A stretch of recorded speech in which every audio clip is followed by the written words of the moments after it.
News 24 తెలుగుకి స్వాగతం.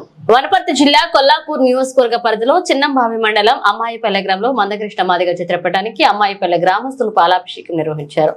ఈ సందర్భంగా బండారి కావలి స్వామి మాదిగ మాట్లాడుతూ సుప్రీంకోర్టు ఎస్సీ వర్గీకరణకు గ్రీన్ సిగ్నల్ ఇచ్చిన సందర్భంగా దేశంలోని అన్ని రాష్ట్రాలలో మాదిగ సామాజిక వర్గ ప్రజలు పెద్ద ఎత్తున సంబరాలు జరుపుకుంటున్నారని అన్నారు. మాన్యశ్రీ మందకృష్ణ మాదిగ 30 సంవత్సరాలుగా ఎస్సీ ఏబిసిడి వర్గీకరణ కోసం పట్టువదలని విక్రమార్కుడిగా అలుపెరగని పోరాటం చేసి చివరికి సాధించారన్నారు. ఈ సందర్భంగా మందకృష్ణ మాదిగ చిత్రపటానికి అమ్మాయిపల్లె గ్రామస్తులు పెద్ద ఎత్తున పాలాభిషేకం చేశారు. అమ్మాయిపల్లె గ్రామానికి ఎంఆర్పీఎస్ ఉద్యమంలో ప్రత్యేక చరిత్ర ఉందని, ఎంఆర్పీఎస్ ఉద్యమం పుట్టినప్పటి నుండి దాదాపుగా 30 సంవత్సరాల మందకృష్ణ అడుగుజాడల్లో ఉద్యమం కోసం నడిచిన చరిత్ర అమ్మాయిపల్లె గ్రామ ఎంఆర్పీఎస్ నాయకులకు ఉందన్నారు. ఉద్యమ సమయంలో మందకృష్ణ వెంట నడిచిన ఉద్యమ జ్ఞాపకాలను గుర్తు చేసుకున్నారు. దేశ ప్రధాని నరేంద్ర మోదీకి మాదిగ జాతి తరపున ప్రత్యేక అభినందనలు తెలియజేస్తున్నామన్నారు. ఈ కార్యక్రమంలో అమ్మాయిపల్లె గ్రామ ఎంఆర్పీఎస్ సీనియర్ నాయకులు బండారి కావలి స్వామి మాదిగ, మూలకలపల్లి డబ్బా నరసింహస్వామి మాదిగ, అలాగే బండారి నారాయణ మాదిగ, బచ్చలకూర కార్తీక్ మాదిగ, గ్రామంలోని వివిధ కుల సంఘాల నాయకులు, వివిధ పార్టీల నాయకులు, అనంత జయగౌడ్, ప్రపంచనంగౌడ్, ఆటో ఈశ్వరయ్య, సాకలి వెంకటయ్య, వెంకటేష్ నాయుడు పాల్గొన్నారు. ఆరోగ్యశ్రీ అనే ఒక పథకాన్ని స్థాపించిన ఘనత కూడా మనకు ఈరోజు మందకృష్ణ మాదిగ గారికి చెప్పుకోవచ్చు. అలాంటి ఎన్నో కష్టాలకు ఎదుర్కొన్న మందకృష్ణ గారు ఈరోజు 7 మంది జడ్జీలను కూర్చోబెట్టి 2002లో కూడా చంద్రబాబు హయాంలో కూడా ఒకసారి ఎస్సీ వర్గీకరణ అయ్యింది. కానీ కేంద్రం ఆమోదించిన కారణంగా దాని మళ్ళా అవతలి ఉన్న వేరే కులస్తులు దానికి అడ్డుపడడం వల్ల ముఖ్యమంత్రులు కానీ ప్రధానమంత్రులు కానీ ఇప్పటి వరకు లేరు.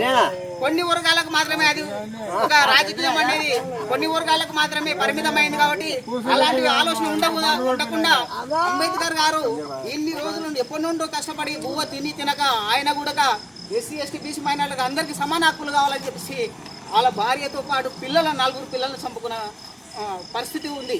ఇప్పుడు ఆ వర్గం ఈ వర్గం అనకుండా రేపు బీసీ సామాజిక వర్గానికి కూడా ఫలాలు అందే విధంగా హక్కులు మొత్తం సమాన హక్కులు వచ్చే విధంగా శ్రీ మందకృష్ణ మాదిగ గారు రేపు పోరాటం చేయబోతున్నారని సగౌరవంగా తెలియజేసుకుంటున్నాం. అలాంటి చేసిన ఆయనకు మనం ఓన్లీ ఎస్సీలే కాకుండా బీసీ సామాజిక వర్గం కూడా వెనకాల ఉంటే రేపు ఆల్రెడీ ఇప్పటివరకు బీసీ సామాజిక వర్గంలో చాలా మంది అధ్యక్షులైనారు. అధ్యక్షులై బీసీ సమాజ వర్గానికి ఎలాంటి హక్కులు లేకుండా వాళ్ళది వాళ్ళు చూసుకొని వాళ్ళ పబ్బం వాళ్ళు కట్టుకొని ఈరోజు ఉద్యమాలలో లేకుండా పార్టీలలో మిళితమై ఈరోజు వాళ్ళ సోలాపాలకు బయటికి వెళ్ళిపోయినారు. కాబట్టి బీసీ సామాజిక వర్గానికి కూడా ఇప్పుడు పెద్ద దిక్కు ఓన్లీ మందకృష్ణ మాదిగ గారే. ఈరోజు ఎస్సీ వర్గీకరణకు హక్కులు సాధించి పెట్టిన మందకృష్ణ మాదిగ గారు రేపు బీసీ వర్గానికి కూడా హక్కులను సాధించి పెట్టడంలో ఎలాంటి డౌట్ లేదు. కంపల్సరీ హక్కులు సాధించి పెడతారని చెప్పేసి బీసీ వర్గీకరణ అయ్యే వరకు నెక్స్ట్ పోరాటం అదే ఉంటుందని చెప్పేసి ఈ అందరి ముఖంగా తెలియజేసుకుంటూ నాకు ఇచ్చిన ఈ అవకాశానికి థ్యాంక్స్ చెప్పుకుంటున్నాను. అయితే ఇప్పుడు సీనియర్ నాయకులు ఎంఆర్పిఎస్ ఎప్పటి నుంటో ఎంఆర్పిఎస్ని ఉంటూ కొందరిని చైతన్యం చేసుకుంటూ ఎంఆర్పిఎస్ ఉద్యమానికి అంకితమైన గోవింద్ గారు